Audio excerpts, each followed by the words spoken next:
성경 말씀은 창세기 1장 26절에서 31절까지 봉독합니다.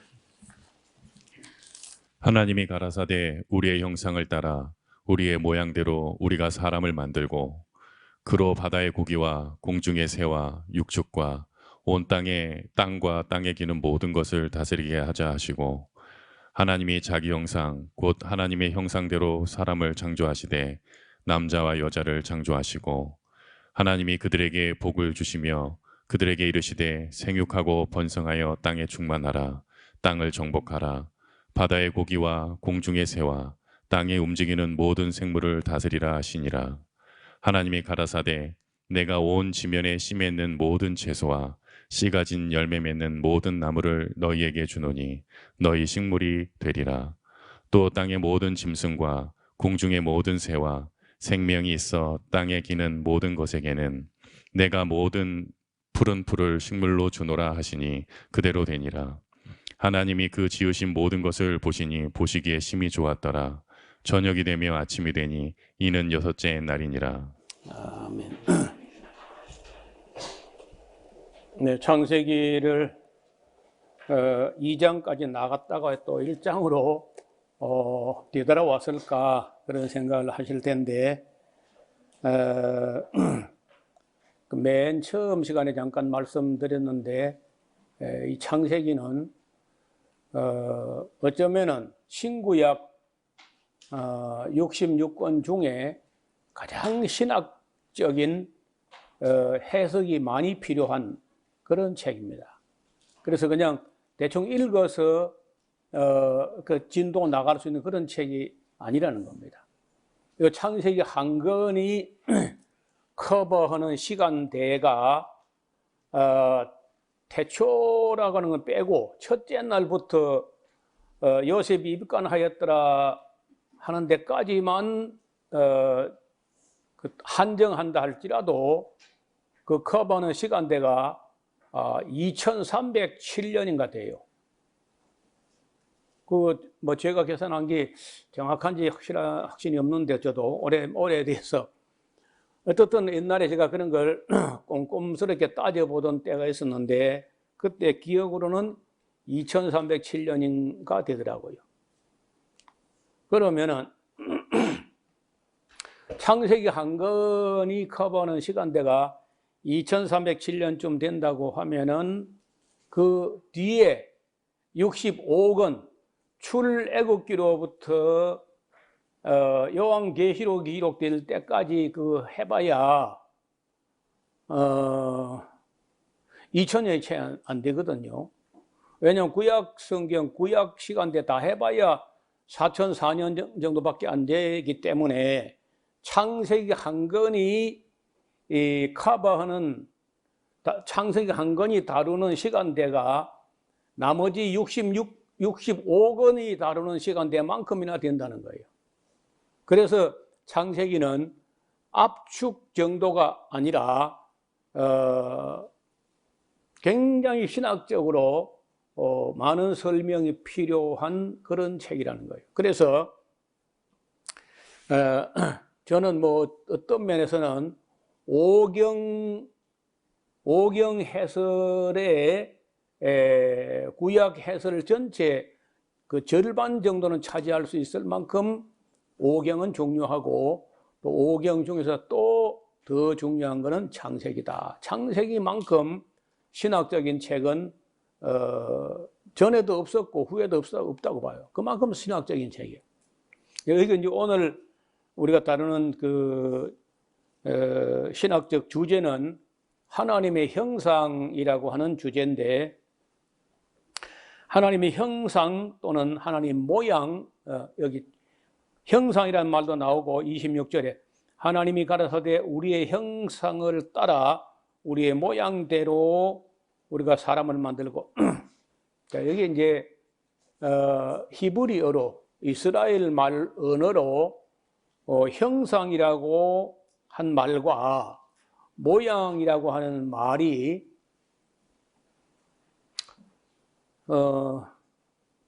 그래서 참 이것만 해도 어려워요. 또 어려워서 뭐 설명을 하면 쉬워지느냐? 그것도 그렇지도 않아요. 이 어려워서 설명을 하는데 설명을 하면 쉬워지는 게 아니라 설명하면 할수록 더 어려워진다니까. 이 첼렘이라는 말하고 히브리어 첼렘이란 말하고 데무트라고 하는 말이 형상과 모양 이렇게 됐는데 번역을 할 만한 마땅한 단어도 어떤 경우는 흔하지 않아요.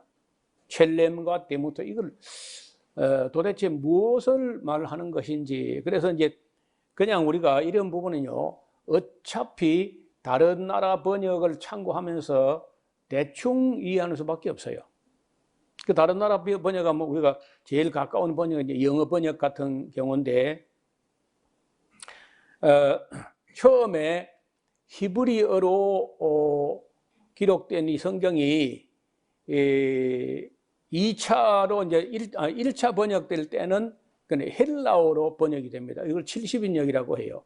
셉투아진트라고 하는 처음으로 히브리어로 기록되었던 성경이 외국어, 히브리어가 아닌 다른 나라 언어로 번역된 게 헬라어로 번역됩니다.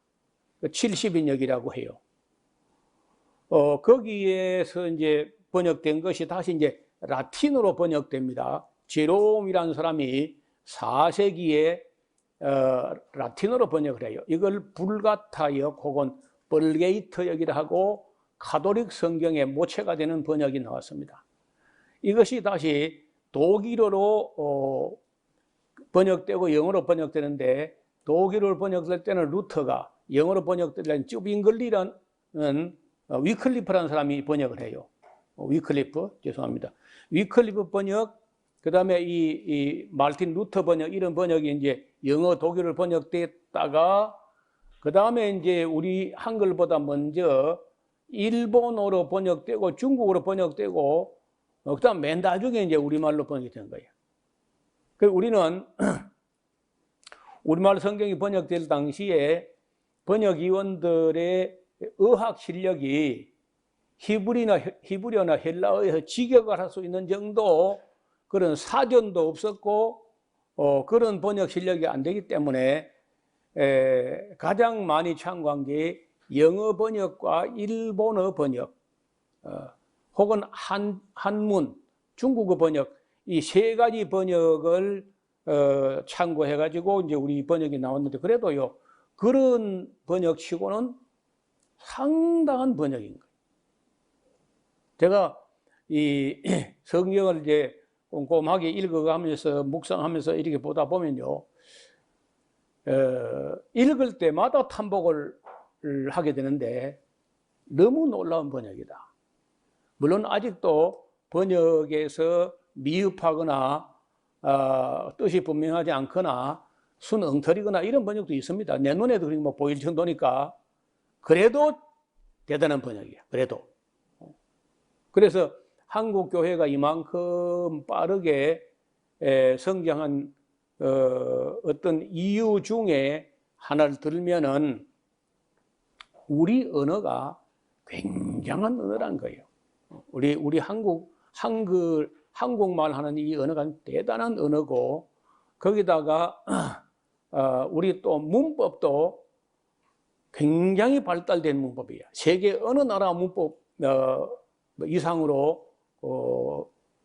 발전된 그런 문법을 가지고 번역을 했다는 거예요. 그래서 이제 영어로 하면 이제 형상의 말이 이미지, 이마고라고 하는 이마고에서 이미지라는 말이 영어 나온 거죠. 그래서 이 라틴어로 이마고라고 이제 번역을 했기 때문에 이것이 영어로 이미지, 하나님의 이미지를 따서 인간을 만들었다는 거예요.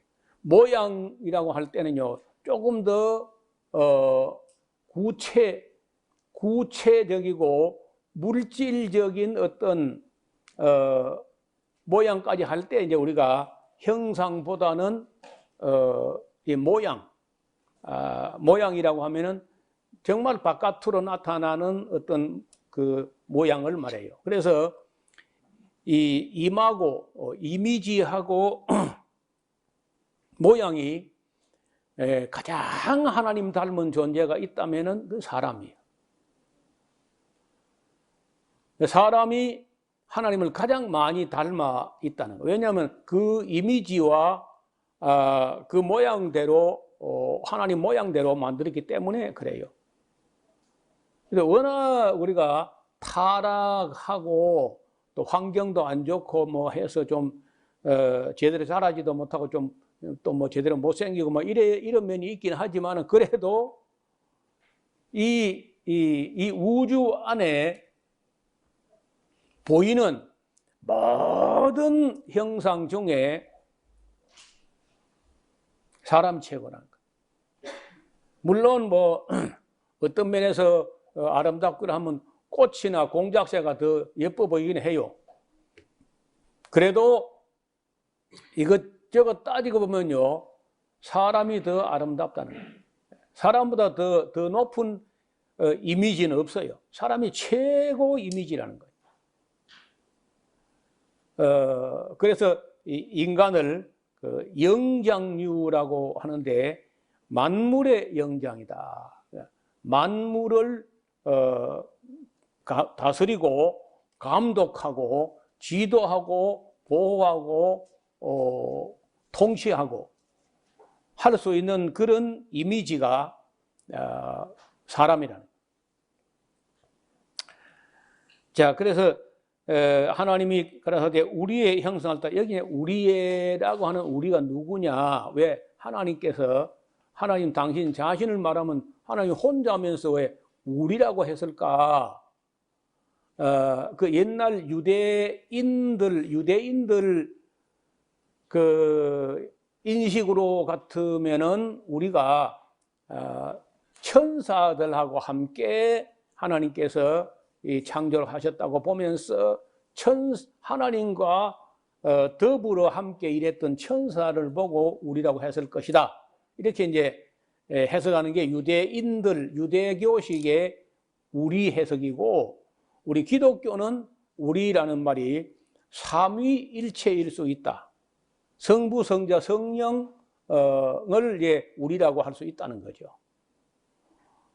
근데 삼위를 인정하는 것은 우리 기독교만의 고유의 진리고, 유대교는 삼위를 인정 안 해요. 그거는 여호와 에하드, 여호와는 하나다, 여기다가 포커스를 맞추기 때문에 그 천사 아니고는 우리가 안 나오는 거죠.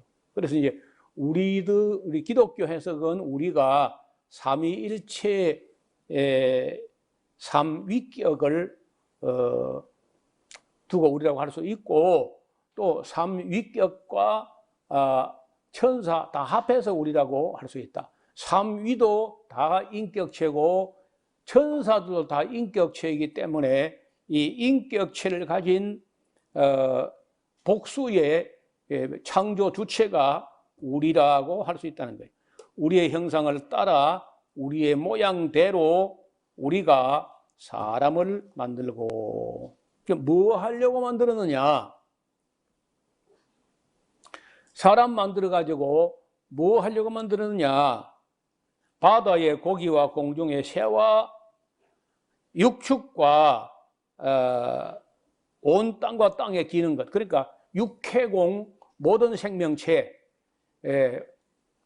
육지, 바다, 공중에 있는 모든 생명 있는 것들을 다스리게 하자. 이 다스리게 하자는 말도 우리가 자칫하게 되면은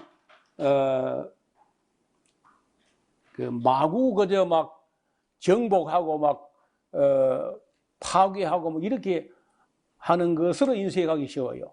그런데 사실은 이 다스린다 하는 말도 보호한다, 지킨다, 관리한다, 사랑한다, 곁에 있어준다, 뭐 여러 의미가 있어요.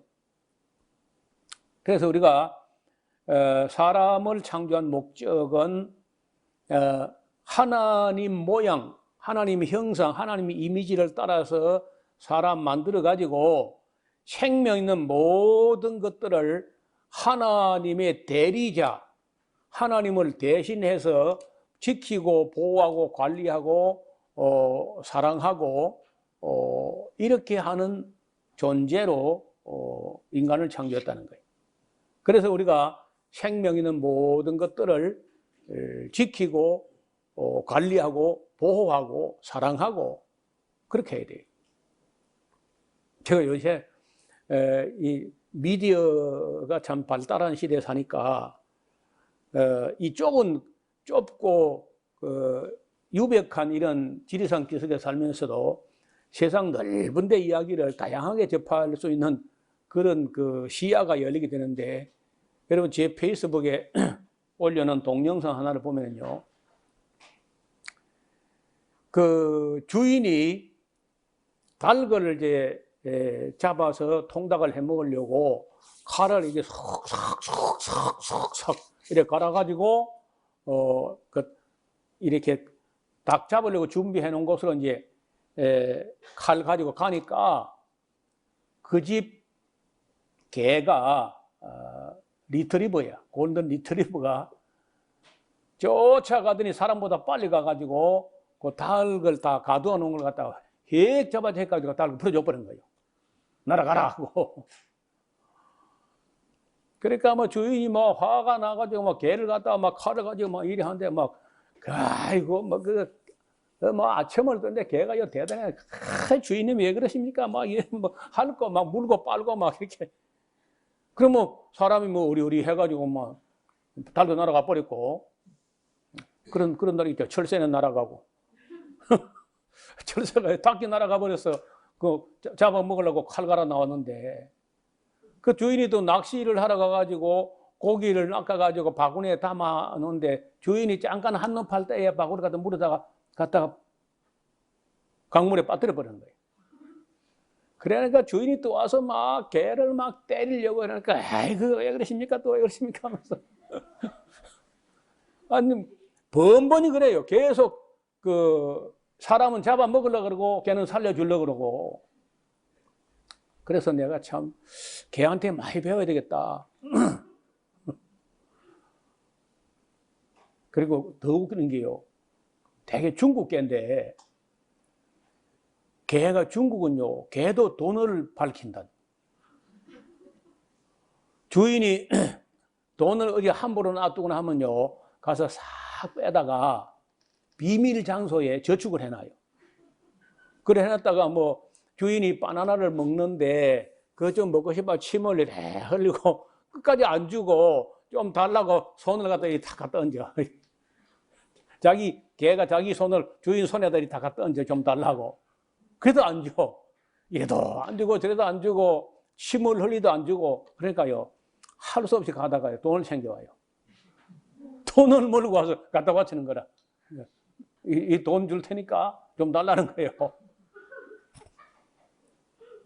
근데 돈을 어디 가서 많이 주워 물어왔어. 그리고 여러 구석구석에 돈을 다 숨겨놨다가 필요할 때, 어려울 때 그 돈 가지고 와서 해결하려고요. 여러분, 저 페이스북에 들어오면 재밌는 거 많이 있습니다. 한번 봐요. 그래서 그 생명을 우리가 자꾸 잡아먹으려고 할 게 아니고, 어지간하면요, 정말 동물성 그 단백질 그 좋은 거 아니야. 제가 뭐 저도 1년에 한두 차례 이렇게 뭐 고기를 먹고 맛있으니까 뭐 먹어보고 하는데, 먹을 때는 입은 괜찮은 것 같은데 자고 나면 입맛이 쓰고 입안이 안 개운하고 텁텁하고 속도 안 편안하고 범사에 그리 좋지 않습니다. 뭐 글쎄 뭐 계속 먹으면 글쎄 뭐 그것도 몸에 배에서 괜찮을지 몰라도, 저는 뭐 아무리 해봐도 한 끼나 쪄다가 먹을 수 있는 거지 두 끼, 세 끼도 먹기 힘들어요. 일전에 메시지가 날아왔는데, 내보다 5살 아래 친구 목사가 있어요. 제가 장로의 부산신학교 총학생장 할 때 그 부회장 했던 사람이에요. 그래서 저하고 뭐 러닝메이트로 함께 동역을 했던 분인데, 문제는 그 아버지가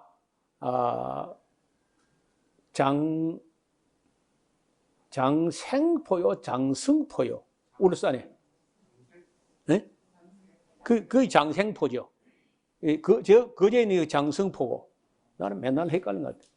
하여튼 그 장생포의 고래잡이 하던 그쪽에 있어가지고, 어려서부터 고기에 아주 익숙한 그런 가정이라. 그래서 그런지 이 목사님이 얼마나 고기를 좋아하시는지 하루 삼시세끼 다 고기가 있어야 돼.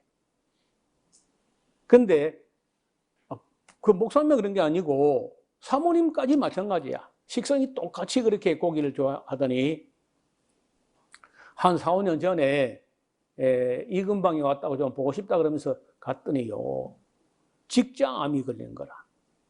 그러면 이제 한 65세 좀 남짓 됐을 때, 뭐 시작은 60세 안에 벌써 걸린 거죠. 이것이 암이 돼가지고 불편할 정도 됐다면 상당히 오래 진행된 거니까.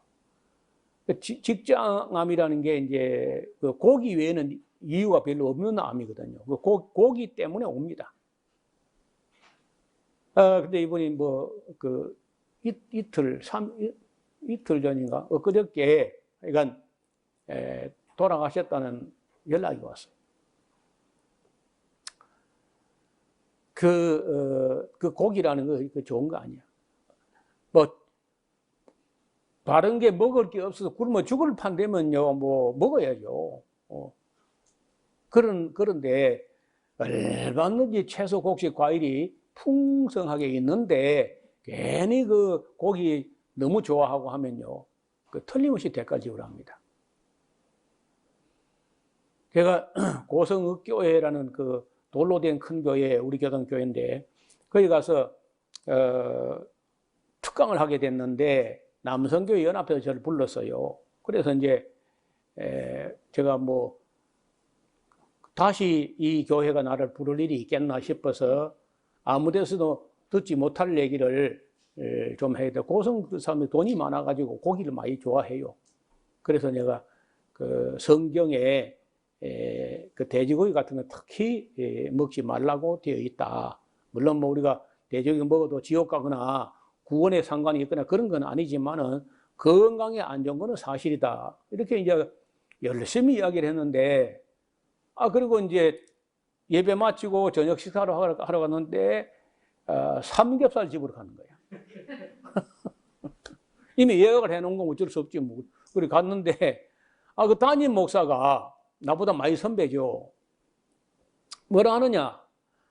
아니 뭐 성경에 뭐 무슨 독은 마실지라도 해를 받지 아니하며라고 돼 있는데 돼지고기 먹는다고 그게 뭐 건강에 뭐 문제가 있겠어? 하면서 열심히 뭐 그냥 전혀 개의치 않고 그냥 그 내 얼굴에 꾸중물통을 끼얹는 같은 기분이 돼요. 제가 그 목사님 말이야.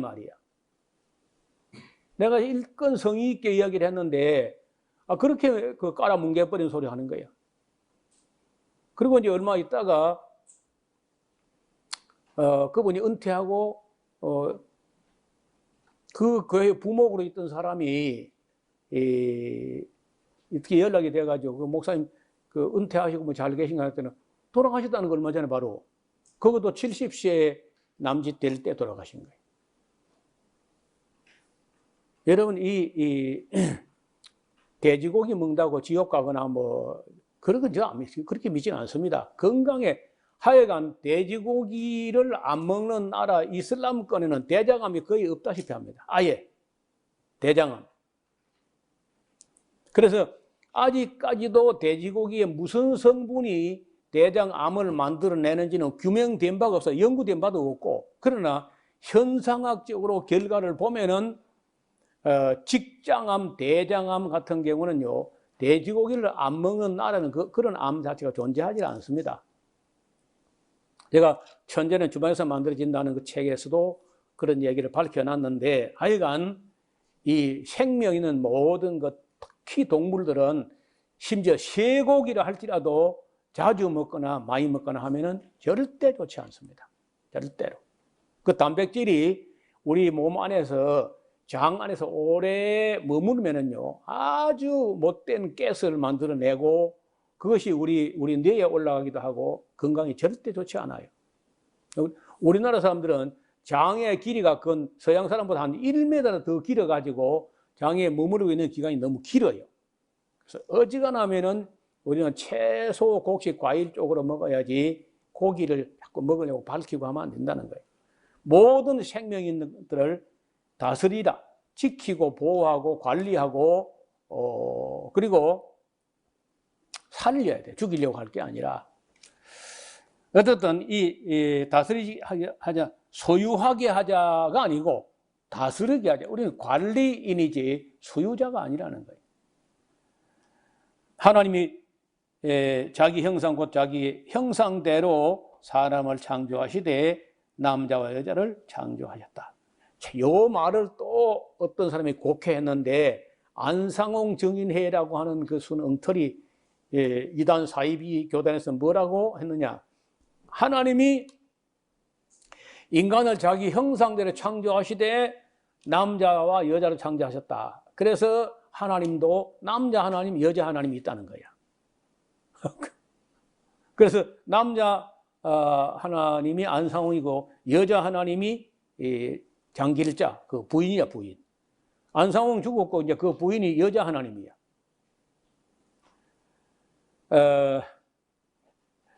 참 똑같은 성경 가지고도 이렇게까지 오해할 수 있다는 거예요.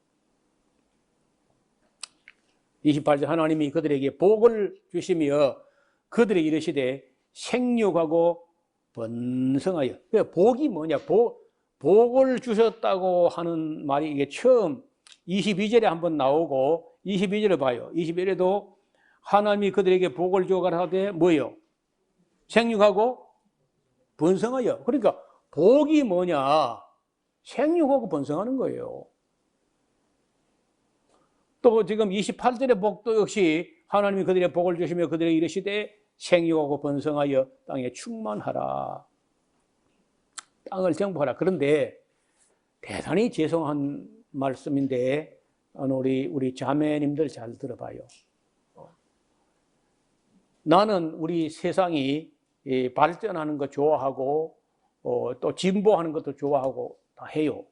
그런데 놀랍게도 발전하고 진보하게 되면은 맨 먼저 망가지는 게 여자들이 망가지면서 여자들이 집을 뛰쳐나와요.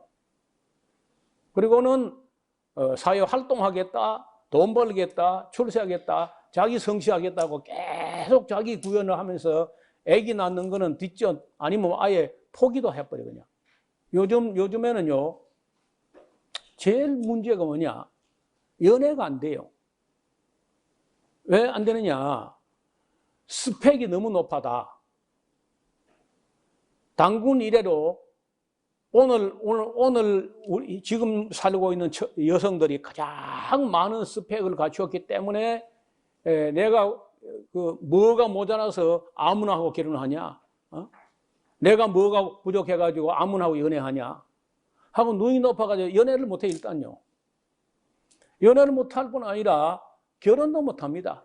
중매도 안 돼. 중매로 하려 해도 눈이 너무 높은 거예요. 스펙이 너무 갖출 걸 다 갖춰버렸어. 그럼 내가 뭐 답답해가지고 뭐 결혼 안 하면 뭐 못 사나? 나 혼자 못 사나? 그러면서 뭐 안 하는 거예요. 그리고 연애도 안 되고 결혼이 안 돼요. 더 웃기는 거는 취업도 안 돼, 이제. 내가 얼마나 빼골 빠지게 대학원까지 석사, 박사까지 했는데 그런 너절한 직장 갈 수 있나? 그러면서 안 들어가. 직장 나와다 안 가요. 내가 얼마나 기다리고 준비했는데 거기 왜 가냐? 안 가는 거예요, 이제. 그 취업도 안 돼. 그러니까 결혼도 못하고 연애도 못하고 애기도 못 낳는 거예요. 그래서, 5포시돼요, 5포. 5가지를 포기한다. 연애 포기, 결혼 포기, 출생 포기, 육아 포기, 직장 포기, 주택도 포기. 그럼 뭐 해야 되느냐? 돈 조금 있어, 이거 모아봐야 아무것도 안 된다. 계속 화폐 가치가 떨어지기 때문에 갖고 있어봐야 아무것도 아니다. 마구 써버리 그냥 있을 때 쓰자 하고 저축 포기. 그 조금 있으면 그거 가지고 주식을 막 사보는 겁니다. 다른 길이 취업이 안 되니까. 그렇게 해가지고 뭐 주식이 조금 올라간 건 사실이에요. 왜? 젊은 사람들이 다른 일이 없으니까 아르바이트도 안 돼요. 지금 자영업자가 일을 안 되면 뭐 아르바이트 됩니까? 그러니까 아르바이트까지 안 되니까 할 수 없이 돈 조금 있는 거 주식 한번 사보자. 샀더니 조금 올라가니까 뭐 거기 전부 달라들어가지고 괜히 이제 허상으로 거품으로 좀 올라가는데 이게 나중에 빠질 때는요 또 맥없이 빠져 내려갈 거란 말이에요. 작은 문제가 아니에요. 그래서 발전이라는 게 마냥 다 좋은 게 아니라는 거예요. 또 아기를 하나 아니면 둘밖에 안 낳는데 뭘 아끼려고 어디 쓰려고 자녀 교육에 써야지 하면서 전부 자녀 교육 해가지고 교육비에다가 다 뭐 공교육, 사교육, 학원 뭐 별별 교육을 해가지고 스펙을 너무 높여가지고 연애도 안 되고 결혼도 안 되고 가정도 안 되고 출산도 안 되고 아무것도 안 되고 그리고 이제 좀 힘들고 어려운 건 외국인들이 다 차지해버리고 놀았으면 놀았지 그런 직장 안 간다는 거예요. 이걸 누가 감당해요? 이재명이 3재명, 4재명 해도 안 돼.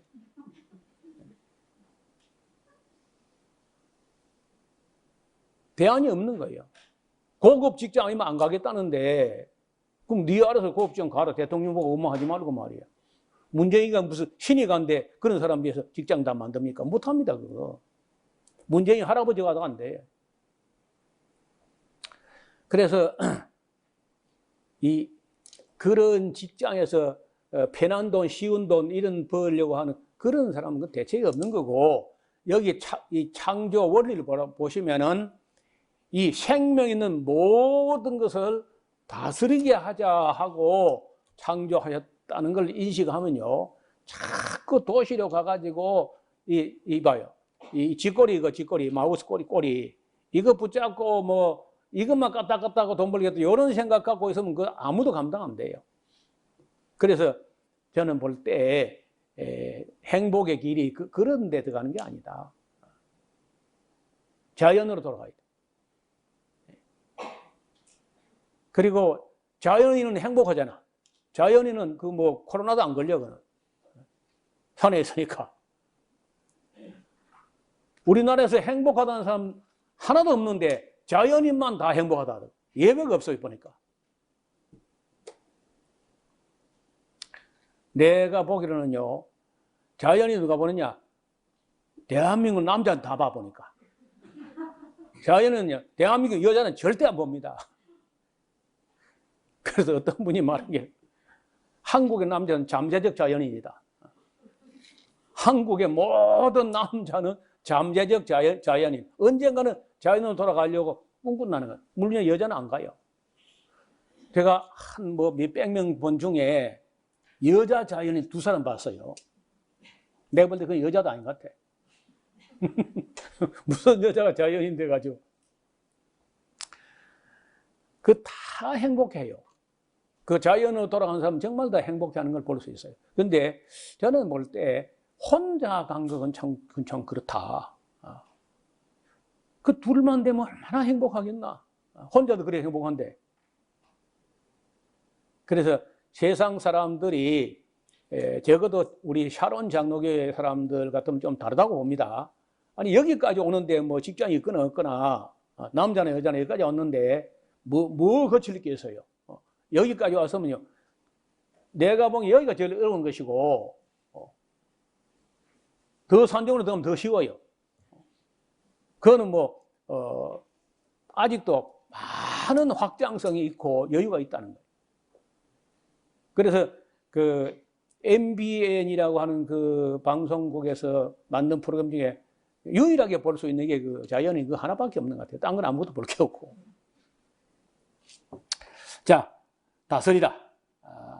여러분 이런 거 있죠. 우리가 벼농사를 지어가지고 그거 이제 그 새들이 와서 그 벼 알을 다 나다를 빨아먹거나 하면 안 되니까 사람이 농부가요 자기 형상을 만들어요 거기다가. 그래 또 이렇게 씌어놔. 그건 뭐라 그래요? 그러니까 우리 인간은요 하나님의 허수아비야. 하나님이 실상이고 우리는 형상, 하나님의 동산에 허수아비로 해가지고 이제 만물을 관리하는 겁니다. 지키고 보호하고 다스리고.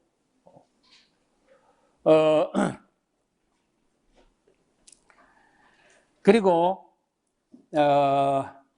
29절에 하나님이 가라사대 내가 온 지면에 씨 맺는 모든 채소, 그 줄 거나요.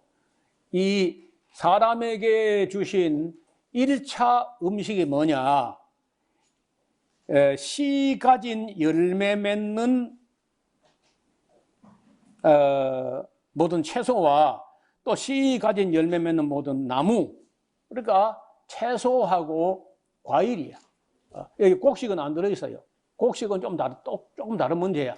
곡식은 한 군데 사람들이 집단 사회를 이루어 가면서 곡식이란 양식의 식량이 대량 생산을 필요로 하는 그런 어떤 변화가 있을 때 이제 곡식이 들어오는 것이고, 곡식보다 그 이전에 더 1차적으로는 채소와 과일들은 1차적으로. 그 다음 이제 3차가 곡식이고, 이제 육식이라고 하는 것은 나중에 노아 홍수 후에 환경이 다 깨진 후에 이제 허락된 것이고, 처음에는 이 씨 가진 열매 맺는 채소, 씨 가진 열매 맺는 모든 나무를 너희에게 주노니 너희 식물이 되리라. 또 땅의 모든 짐승과 공중의 모든 새와 생명이 있어 땅에 기는 모든 것은 내가 푸른 풀을 식물로 주노라 하시니 그대로 되니라. 여러분 보통 곤충의 애벌레가 풀을 갉아먹는 거 보면요 대단히 빠릅니다. 뭐 제일 쉽게 볼 수 있는 게 누에가 뽕잎을 갉아먹는 건데, 그 외에라도 호랑나비 같이 생긴 나비인데 호두 이파리를, 그 호두 이파리가 냄새가 지독하게 독한 냄새가 나는데, 그래도 호두 이파리를 갉아먹는데 나비 한 마리가 알을 낳아가지고 순식간에 터져 나온 그 애벌레가 아마도 한 수백 마리 되려는지 모르겠는데, 그 수백 마리가 하룻밤 자고 나면 뭐 거의 아무리 큰 호두나무도 이파리가 모기장 같이 되어 있습니다. 싹 갉아 먹어버리고. 그리고 호두는 한 열흘 만에 그냥 다 모두 다 떨어져 버려요. 그 벌레들이 어떻게 그렇게 이파리를 잘 먹는지요. 그리고 우리가 뭐 말도 안 되는 소리 하면 개 풀 뜯어 먹는 소리 하지 마라 그러죠.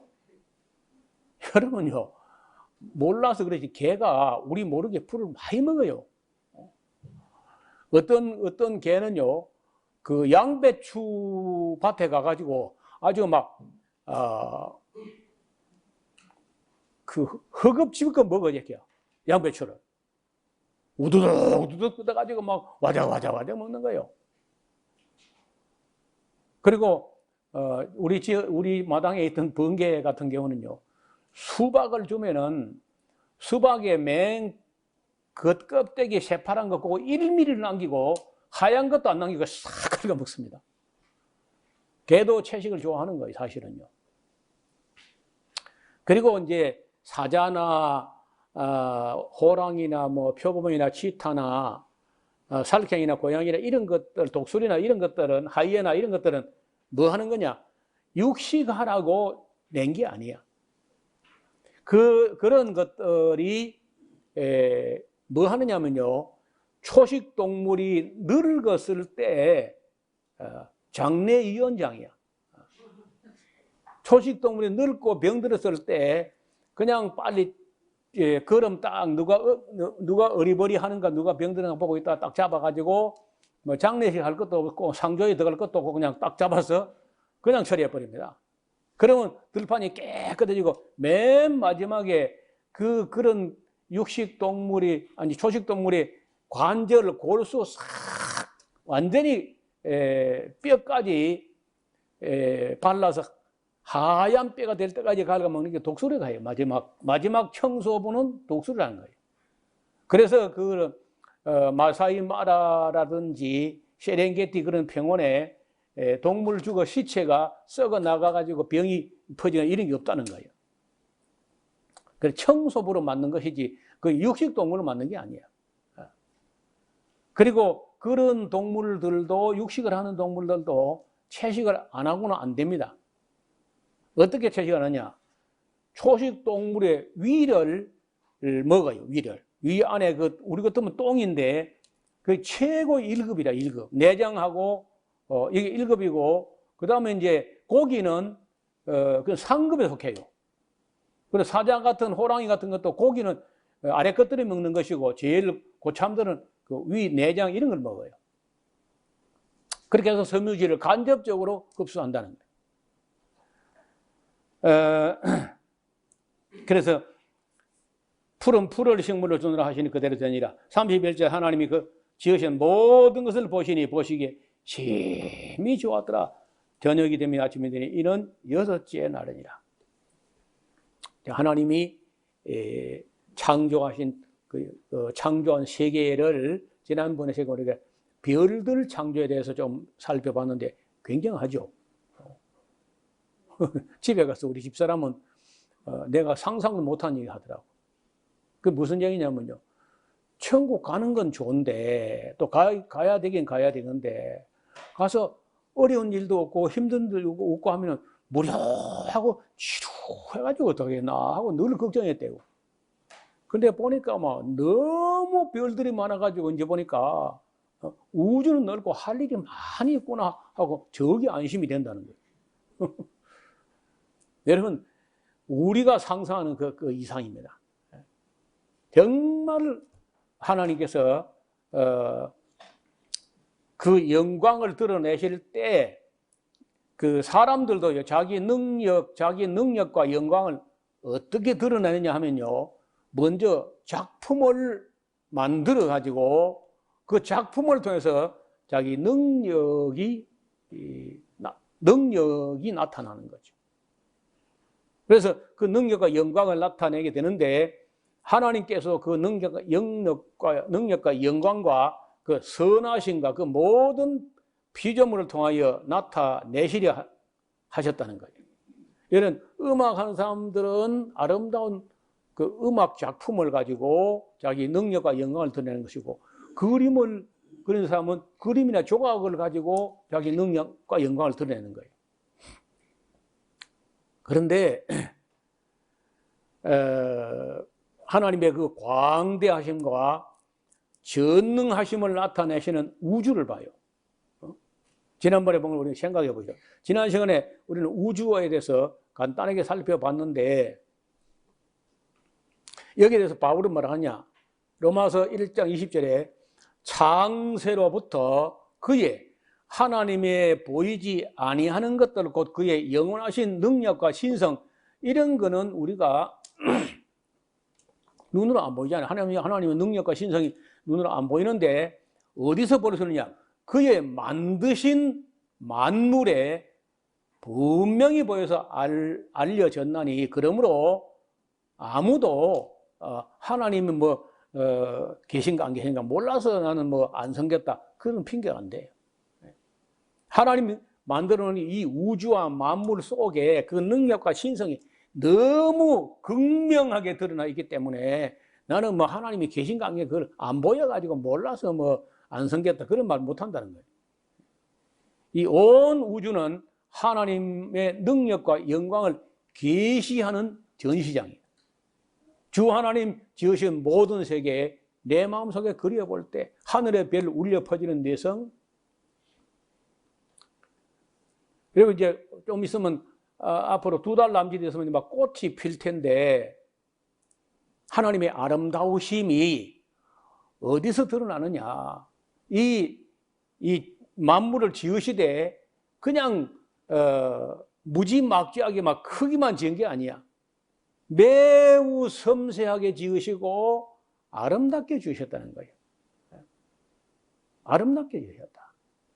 그리고 헛되이 지으시지 않고 사람으로 살만하게 지으셨다는 거예요. 또 모든 것이 합력하여 조화를 이루게 지으셨다.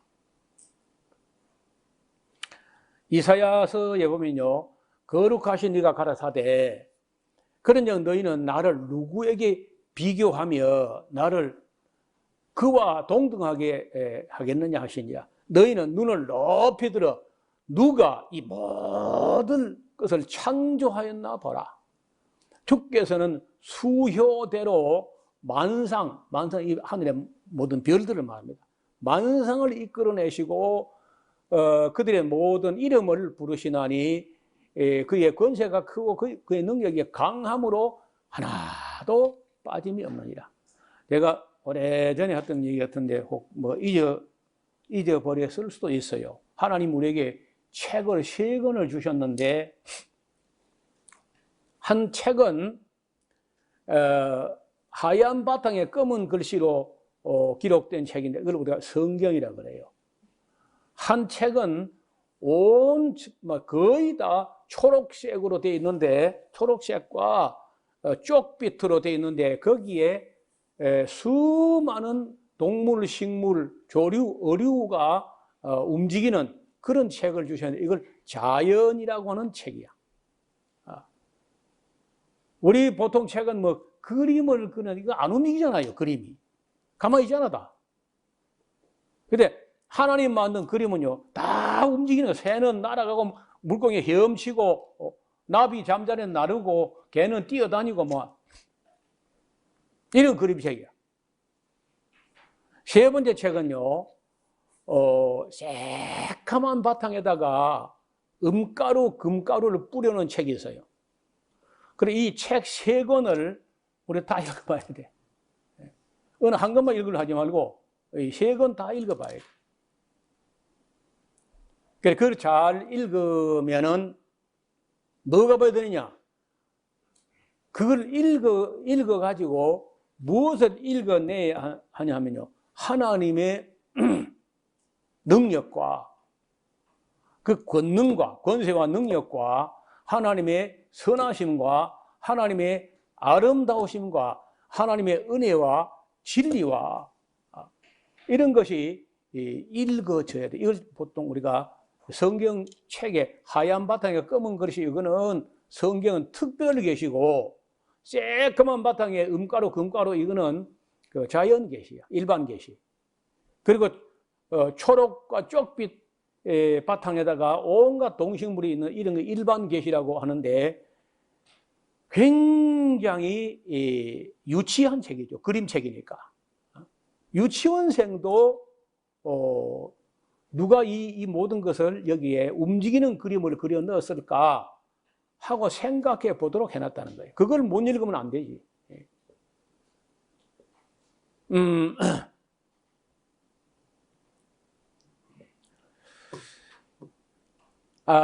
그의 권세가 크고 권능이 강함으로 하나도 빠짐이 없느니. 여러분 우리는 여러분 별자리 이름 아는 거 몇 개 있어요? 별자리. 북두칠성 또 있어 뭐예요? 네? 오리온자, 큰 곤자리. 그 별은 모르는 거죠. 못 읽어 그러니까. 그래 제가 좀 여기 상의가 되면은 이 둔철산에 천문대가 있거든요. 둔철산 천문대 가보시면 손 들어봐요. 이상한 날에 앨리스만 사는 거야. 별 볼 일 없다. 별을 안 봐요.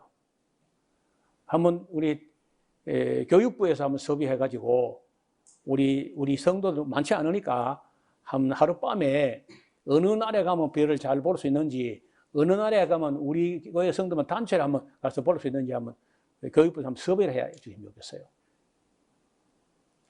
저는 개인적으로 별 그런 거 좀 보고 싶어가지고 왜냐면 난 그쪽으로 올라가 있는 거 좀 있다가 좀 보고 올라가야지 그래도. 그래서 망원경을 사려고 어제 알아보니까요, 2천만 원 정도는 해야 된다네, 된장. 2천만 원이 누가 이름도 아니고 말이야. 그리고 뭐, 보통 아마추어가 갖고 있는 것도 한 8천만 원 정도 이래 한다는 거예요. 좀 고급은. 어이구, 그래서 내가, 아이고, 포기해야 되겠다. 그래서 이제 둔철산에 그냥 다 준비해놨다니까. 그 별들을, 우리가 그 책을 좀 봐야 돼요. 새카만 바탕에 금가루, 은가루, 뿌려놓은 그 책을 좀 봐야 된다는 거예요. 그리고 식물학, 동물학, 뭐 이런, 조류, 어류학, 솔로몬이 그걸 다 했다는 거 아니에요. 그런 것도 우리가 좀 공부를 하다 보면은 하나님의 영광을 우리가 느끼게 되는 거죠. 이사야 37장 16절에 그룹 사이에 계신 이스라엘 하나님 만군의 여호와여 주는 천하 만국의 일하신 하나님이시라. 주께서 천지를 만드셨나이다. 하나님은요, 우리 뭐 내 육신의 아버지하고 좀 비슷한 데가 있는 것 같아. 잠시도 놀지를 못해요. 잠드는, 우리 아버지는 잠드는 시간 말고는 뭘 해도 움직이고 일을 하지 가만히 있지를 못해요. 늘 뭘 하시는 거예요. 그런데 성경을 보니까 하나님이 그렇다는 거야. 하나님이 일하시는 하나님. 만국의, 천하 만국의 일하시는 하나님이시니다.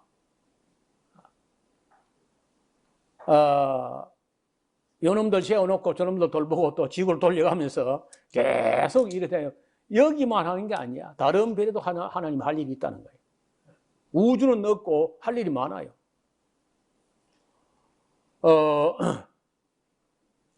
예레미야 10장 11절에 너희는 이같이 그들에게 이르기를 천지를 짓지 아니한 신들은 땅 위에서 이 하늘 아래에서 망하리라 하라. 그러니까 하나님 신들 중에 우주 만물과 천지를 창조하지 않은 신은 그건 망해도 망해야 돼. 32장 17절에 슬프도소이다 주 여호와여 주께서 큰 능력과 표신 팔로 천지를 지으셔사오니 주께는 할 수 없는 일이 능치 못한 일이 없으시니다. 전능하시다. 그래서 우리가 뭘 보고 하나님 전능하시면 아느냐? 그 새까만 바탕에 금빛, 은빛 글씨를 써놓은 그런 세계와 초록과 쪽빛 바다에 생물을 그려놓은 그 하나님을 볼 때 능치 못하심이 없으시다. 전능하시다 하는 걸. 그래서 우리가 맨 처음에 신앙 고백할 때 뭐라 그래요? 네? 전능하사부터 나오죠. 전능하사 천지를 만드신 하나님 아버지를 내가 믿사오며라고 시작합니다. 전능하사. 그 다음에 이제 공의로우신 심판의 능력의 영광을 가진 하나님이다. 여러분 우리 사회에서 여러분 아들이나 딸들 중에 공부 제일 잘하는 아이들은 보통 이제 법대에 가가지고 법대에 나와가지고 뭐 고시 시험 쳐가지고 그중에 성적 제일 좋은 사람이 판사, 그 다음은 검사, 그 다음 변호사 이렇게 돼요. 그러니까 판사라는 위치는 사리를 법리에 맞춰서 가장 공정하게 공의롭게 판단을 해야 남의 인생에 남의 운명을 그르치지 않기 때문에 판사는 최고 지성이라야 가능하다는 거예요. 그래도 판사들이 실수해요. 판사들이 고의적으로 실수도 뭐 있지만은 고의가 아니라 할지라도 자기는 최선을 다했다 할지라도 원고나 피고가 속이려고 들면 판사도 완전한 판결이 안 되는 거라. 그래서 하나님은 정말 공의롭게 판단해. 그래서 하나님의 심판이 성경 여러 곳에 나와 있는데 첫째 홍수 심판. 제 1차 심판이 홍수 심판이야. 2차 심판은 대속의 심판인데 심판을 심판하셨는데 심판해 가지고 인간을 지옥 보낸 게 아니고 하나님의 아들 하나님이 우리의 심판을 대신 짊어지는 대속의 심판이 있었어요. 그 다음에 이제 종말론적인 심판이 앞으로 있습니다. 그리고 마지막에 최후의 심판도 있어요. 그래서 판사도 하나님의 형상이야. 인간 세상에서도 잘잘못을 이렇게 심판하는데 그 판사라는 것은 하나님의 모형이야, 모형. 심판장, 재판장 대신 하나님의 모형이 이 대법원장 이런 거고 그 실상이 하나님이라는 재판장이에요. 그래서 그런 영광이 하나님께 있다는 거예요. 그 다음에 여러분 하나님이 공의를 가지고 심판하는 건 참 좋지만 완전한 그 눈을 가진 하나님께서 공의만 가지고 율법만 가지고 법만 가지고 심판하면요, 저나 여러분이나 할 것 없이 여기 단 창세 이후로 한 명도 구원하지 못해요. 그래서 법치도 좋고 뭐 법도 좋지만요, 법 위에, 세상에서는 법 위에 사람이 있는 거예요. 그래서 법 위에 하나님께서는요, 이 공의와 함께 사랑과 긍휼이 있다는 겁니다. 사랑과 긍휼이 없이 법만 가지고 법대로 해버리면 다 지옥 가게 되다. 그래서 성경에 보면요, 의인을 위하여 죽는 자가 쉽지 않고 선인을 위하여 용감히 죽는 자가 혹 있을지 모르나 우리가 아직 죄인 되어 있을 때, 하나님과 원수된 짓을 하고 있을 때 하나님께서 죄인 될 우리를 위해서 십자가에 죽으심으로 하나님께서 우리에게 대한 자기의 사랑을 확실히 증거하셨다. 창조의 능력이나 심판의 공의로만 하면은 오늘 하나님을 두려워서 벌벌벌벌 떨면서 죽어서 벌벌벌 떨다 지옥 가야 돼. 그런데 그 공의만 아니고 하나님의 또 보좌의 또 다른 기초가 사랑과 긍휼이 있기 때문에 그 영광 때문에 우리가 떨면서도 또 즐거워하며 하나님께 나아갈 수 있는 길이 있다는 거예요. 은혜와 진리의 영광이 있어요. 말씀이 육신이 되어서 우리 가운데 거하시게 됐는데 우리가 그 영광을 보니까 아버지의 독생자의 영광이고 은혜와 진리가 충만하더라. 여러분, 철학자의 아버지 탈레스로부터 시작해가지고 예수님 때까지 수많은 철학자들이 진리를 찾아서 별의 별 노력을 다 경주했어요. 그런데 인간들이 자기 지혜로 하나님을 찾지 못해요, 진리를. 그래서 로고스가 육체가 되어가지고 우리 가운데 와서 만져볼 수 있는 그런 진리가 육체가 되어 온 거예요. 그 은혜와 진리의 영광. 그 다음에 오늘 이제 마지막으로 하나님의 형상의 영광인데 이거 잊지 말아야 될 것은 여러분 앞에 뒤에 있는 분이 세상에서 우리가 저나 여러분이나 세상 기준을 가지고 보면요, 우리가 우리 중에 누가 특출한 사람이 누가 있어요? 다 별 볼 일 없는 사람이고 또 뭐 아니 여기 아니면 세상에 뭐 내로라 하는 사람 오라 해봐. 그 별것도 아니야 다.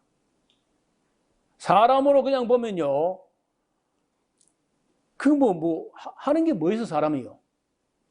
사람만 이게 보면 사람 그 존재 개체 그것이 움직이는 거 봐가지고는요, 아니 나서부터 뭐 25살 한 30살까지는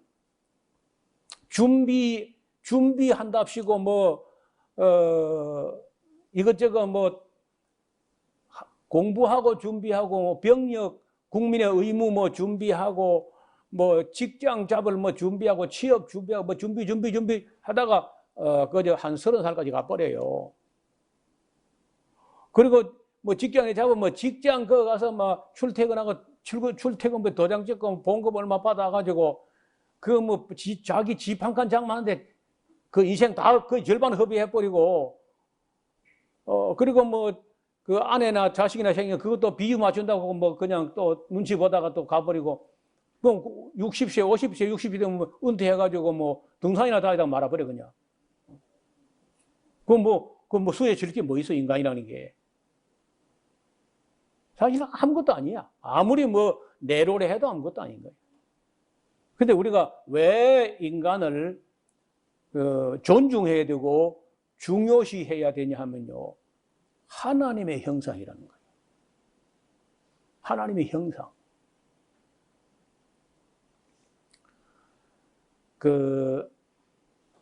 제가 처음으로 큰 박물관을 한국에서 이제 옛날에 중앙청이라고 하던 그 허물기 전에 우리 박물관을 쓴 적이 있거든요. 거기에 이제 일부러 그 헐기 전에 그 박물관 김영삼 대통령 때 헐었잖아요. 헐기 전에 내가 보리라 하고 이제 가서 보고, 그 다음에 이제 늘 마음에 두고 있던 박물관이 두 군데가 있었는데, 하나는 루브르 박물관이고 하나는 대형 박물관이에요. 그래서 93년도에 제가 드디어 정말 그 파리에 있는 루브르 박물관을 갔어요. 얼마나 감격한지. 그때 루브르 박물관하고 바티칸 박물관하고 대형 박물관 3대 박물관 이게 다 보게 됐는데, 93년도 1월 달에 박물관 가서 해설 등 잊지 못할 게 있는데, 그림을 갖다 설명해요. 대개 이제 파리 같은 데는 제일 볼만한 게 루브르 박물관이 최고 가치가 있기 때문에 그 안내하려면은 그 제일 많은 것들이 그림이야, 그림. 예. 그 모나리자부터 해가지고 막 그림을 그렇게 많이 해설하는데, 그러니까 파리에 가서 유학하고 있는 미대생들, 이런 사람들입니다. 가이드가.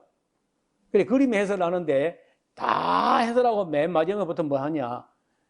이 그림을 그린 사람은 누군데 그 그림 안에 그린 사람의 자화상을 그림 한 구석에 조그맣게 이렇게 그려놨어요. 여기 이 화가 자신이라는 거야. 화가 자신을 그 그림 속에 넣어놨다는 거예요. 참, 되게 나오고 싶은 모양이죠. 그림에. 여러분도 사진 찍어가지고 자기 얼굴이 어디 있는 거 보죠. 자기 형상이 어디 있는가, 잘 나왔는가, 말았는가. 그래, 그걸 듣고 그 이야기를 듣는데 번쩍 하는 게 있는 거예요. 그 번쩍 하는 게 뭐냐?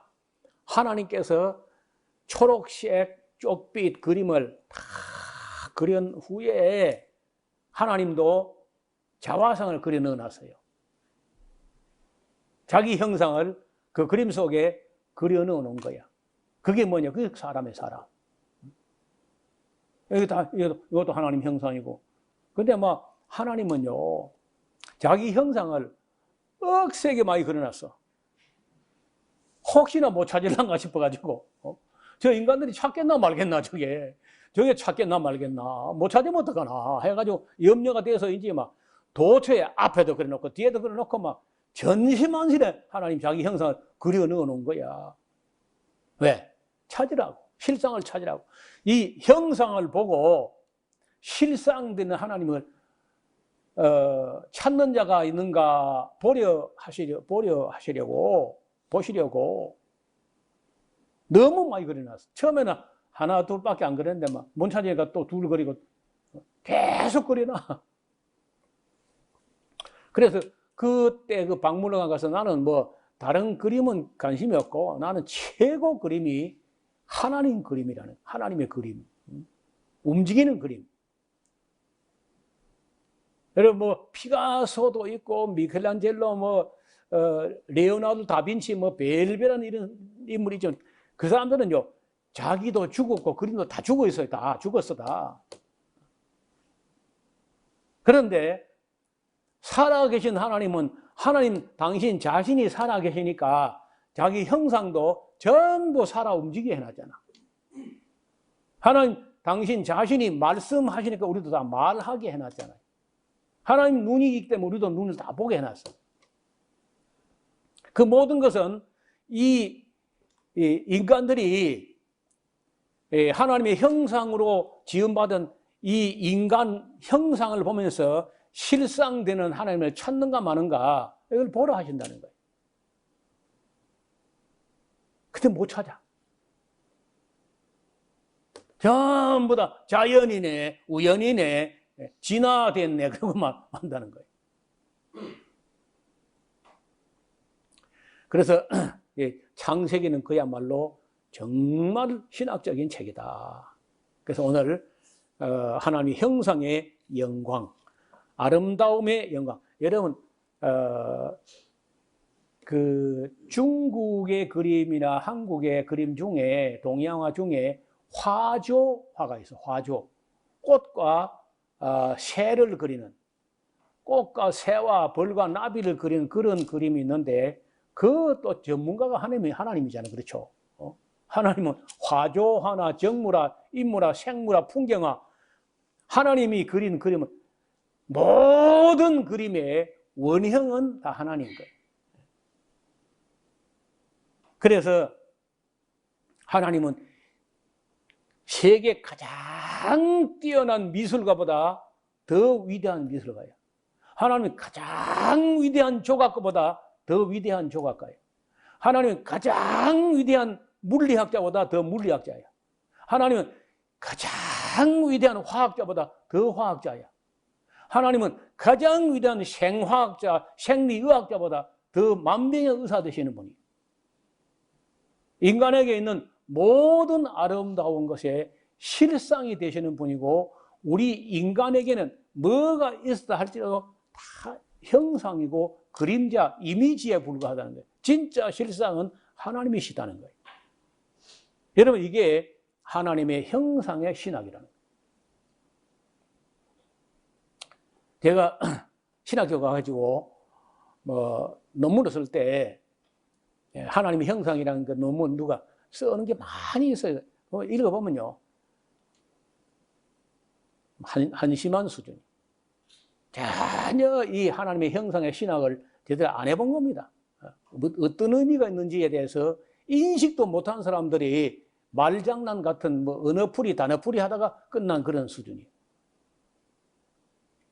정말 하나님의 형상이라는 걸 오늘 낮에 들은 말씀을 정리하면서 책 3권, 하얀 바탕에 새까만 글씨로 쓴 성경, 초록과 쪽빛 바탕에 동물, 식물, 미생물까지 충만하게 그려놓은 그림, 그리고 새까만 바탕에 금빛, 은빛 글씨로 쓴 그림, 그 책을, 이 3권을 잘 읽어서 그 안에, 그 모든 그림 안에 하나님이 자기 형상을 그려 넣어 두었다는 거예요. 그래서 우리가 사람을 아무리 내 마음에 안 들고 아무리 시원찮아 보인다 할지라도 사람은 다 하나님 형상이다 하는 때문에 삼가 누구도 무시하거나 업신여기거나 천대하거나 박대하거나 핍박하거나 그러면 안 돼요. 하나님의 형상이라는 것 때문에 피차 서로 공경할 수 있기를 주님의 이름으로 축원합니다. 하나님 아버지, 오늘 창세기 1장에 있는 말씀 26절에서 31절까지 말씀 속에 하나님의 형상으로 지음받은 인간에 대해서 하나님 말씀을 묵상해 봅니다. 바라옵기는 우리가 이 하나님의 형상이라는 그 말씀하신 이 말씀의 깊은 뜻을 헤아려서 우리 주변에 있는 모든 하나님의 형상으로 지음받은 모든 인간들, 또 그 중에서 선택받은 사람 되는 우리 성도들을 서로 주를 공경함으로 서로 공경하는 우리 모두가 되게 하여 주옵소서. 예수님 이름으로 기도하옵나이다. 아멘.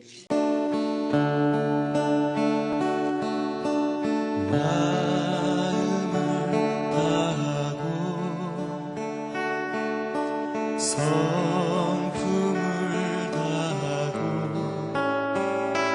힘을 다하여서 여호와를 사랑하라.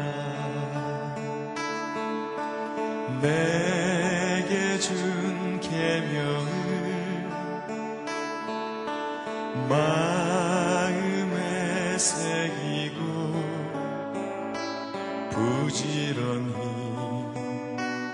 부지런히 이웃에게 전하여라. 그러면 짓지 않은 큰 집을 주리라. 내가 심지 않은 과실을 먹게 하리라.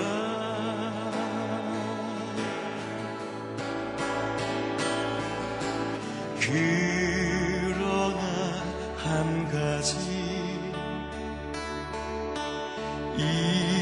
잊지는 말아라. 죄인 된 우리